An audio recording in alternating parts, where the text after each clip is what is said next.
Okay. ఒకసారి ఆది మొన్నటిదాకా బిజీగా ఉన్నావు, ఇటు ఎలక్షన్ క్యాంపెయిన్ ఎలా చేస్తూ ఇప్పుడు ఇటు వచ్చేసారు. ఏమన్నా క్యాంపెయిన్ అయిపోయింది, ఇప్పుడు వాళ్ళు రోలింగ్ కూడా చేస్తున్నారు. ఎందుకండి? అంటే త్వరలో నీకు ఎమ్మెల్సీ కూడా ఇవ్వబోతున్నారంట. ఎమ్మెల్సీ జనసేన తరపు నుంచి నీకు ఎమ్మెల్సీ వస్తుంది అనేసి అయితే ఉంది. అలాంటివి ఏం లేవండి. నేను కళ్యాణ్ గారి కోసం వర్క్ చేశాను. ఆయన బేసిక్గా ఆయన అంటే ఎంత ఇష్టం అంటే, ఆయన ఆనందంలో ఉన్నప్పుడు దూరం నుంచి చూడడం ఇష్టం, ఆయన బాధలో ఉంటే దగ్గరికి వెళ్ళి చూసుకోవడం ఇష్టం, అంతే. అంతేనా? ఓకే. అయితే ఇప్పుడు అంటే ఈ ఎలక్షన్ టైంలో మొత్తం మనం చూస్తాం. కాకపోతే ఏంటంటే కొంత అల్లు అర్జున్ గారి పైన కొంత ట్రోల్స్ చేస్తున్నారు. అది పర్టికులర్ కొంత ఏరే వాళ్ళు సంబంధించి. మీరు కూర్చుంది అల్లు అర్జున్ గారి థియేటర్లో, మనం అల్లు అర్జున్ గారి గురించి ఇప్పుడు ఒక నేషనల్ అవార్డు విన్నర్ అండి. ఆయనకి మనం ఆయన మీద ఎవరైనా ట్రోల్ చేసే వాళ్ళకి నేను జనరల్గా చెప్తున్నాను, కళ్యాణ్ గారికి కానీ లేకపోతే మెగా ఫ్యామిలీ వాళ్ళకి కానీ ఎవరికి కూడా అలాంటి ఫీలింగ్ ఎప్పుడూ ఉండదు. వాళ్ళంతా ఎప్పుడూ ఒకటే.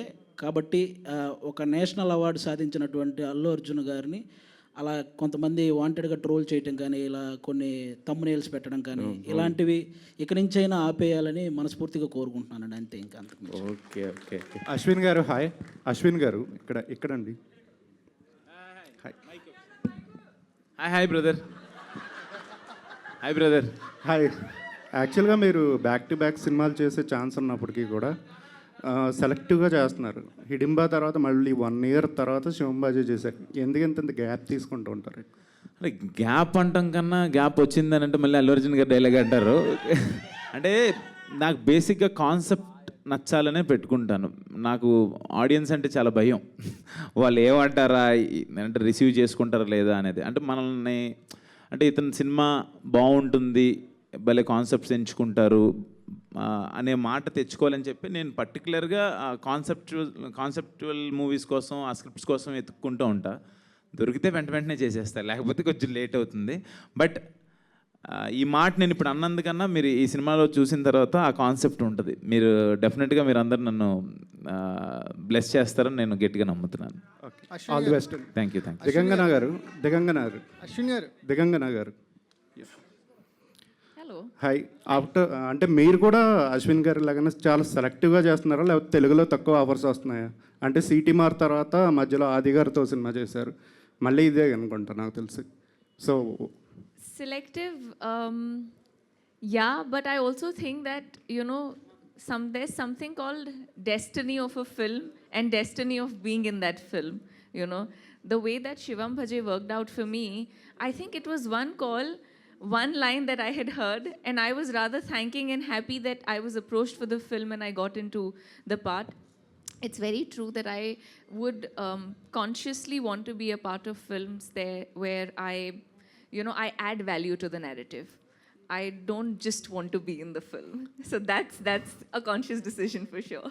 Okay, all the best. యాక్చువల్గా లాస్ట్ మంత్ మీ గురించి ఒక కాంట్రవర్షియల్ న్యూస్ వచ్చింది. So you will hear the reply of that. I have the RTI is supposed to come in 2-3 days, so you'll hear that. I think it's I don't want to steep that low and even respond to that very frankly, because some people can. I'll tell you something.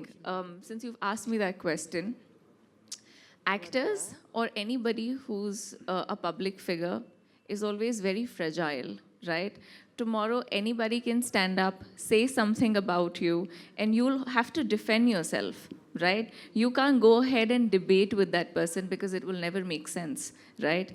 And I think that's pretty much what I had to do. There was a time that I thought maybe I should just respond to it and say that it's just so stupid and baseless. And now, everybody in Bombay knows it too. And you guys will hear it too in like 2-3 days.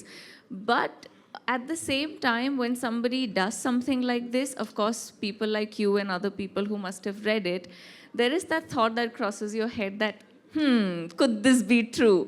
So all that I have to say to anybody before you pick and point fingers on people that are established and public figures and can have some kind of a impression in the audiences, be very careful because you know these kind of things don't have the best repercussions. But yeah, it's sorted, and I mean I was very chill about it till I found out that no, everybody else took it very seriously. I said, oh, ab to kuch karna padega iske bare mein, but it's fine. Hello Ashwin గారు hi అండి. అశ్విన్ గారు back to back investigation సినిమాలు అనిపిస్తున్నాయా? హిడింబా కానీ శివం బజే కానీ. దాచాము ఇందులో. ఇంకోటి ఏంటంటే కొంతకాలం తెలుగు కథలన్నీ ఫ్యాక్షన్ వైపుకి వెళ్ళినాయి, ఇప్పుడు మైథలాజికల్ టచ్ వైపుకి వెళ్తున్నాయి. అలా వెళ్ళిందా లేకపోతే ఆర్గానిక్గా ఇందులో ఆ కథకు అలా కుదిరిందా? కథే. నేను ఒక మాట చెప్తానన్న ఈ విషయంలో. యాక్చువల్గా మీరు అడిగిన బ్యాక్ టు బ్యాక్ థ్రిల్లర్ అనేది ఒక చిన్న అంశమే. అది love, drama, action, emotion, divinity, entertainment. మా ఆదిని చూపించలేదు మీకు ఎక్కడ. చెప్తున్నా, ఆదిని ఎక్కడ చూపించలే. అది దాచాం అంత మించలేదు. అంటే శివయ్య ఆ కాన్సెప్చువల్గా నేను ఇందాక చెప్పాను కదా, ఒక యూనిక్ కాన్సెప్ట్ అనేది ఆ కథకి, ఆ కథనానికి అది 100% అవసరం. మీరు రేపు పొద్దున్న చూసినప్పుడు మీరే చెప్తారు. ఆది గారు అంటే కొన్ని సీన్స్ మీ సీన్స్ మీరే రాసుకుంటున్నారనే టాక్ ఉంది, కానీ ఈ సినిమాకి అవసరం రాలేదన్న. ఎందుకంటే ఈయన చాలా పెద్ద రైటరు, అసలు చాలా మంచి ఫన్ క్రియేట్ చేశారు. మ్యాక్సిమం ఏదైనా ఉంటే నేను అన్న ఇక్కడ ఏమన్నా ఈ డైలాగ్ పడుద్దేమో అని అడిగితే ఆయన ఆ సందర్భాన్ని బట్టి ఓకే అనుకుంటే ఓకే చేస్తారు. ఇండైరెక్ట్గా ఒప్పుకున్నావు ఈ సినిమాకి అవసరం రాలేదంటే. అలా కదన్నా, అది బెస్ట్ క్వాలిటీ. రైటింగ్ ఇది బెస్ట్ క్వాలిటీ. అవునవును, కంపల్సరీ. ఇండస్ట్రీలో మనం సర్వైవ్ అవ్వాలంటే ఆర్టిస్టే కాకుండా కొంచెం ఆ రైటింగ్ ఇది కూడా ఉంటే మనం ఎక్కువ కాలం సర్వైవ్ అవ్వచ్చు. అది అంటే ఆన్ స్క్రీన్ డైలాగ్స్కి క్లాప్స్ పడుతున్నాయి, మీకు ఆఫ్ స్క్రీన్ ఇలాంటి స్టేజ్ డైలాగ్స్కి క్లాప్స్ పడుతున్నాయి. ఫుల్ ఫ్లెడ్జెడ్ రైటర్గా మారే అవకాశం ఏమైనా ఉందా భవిష్యత్తులో?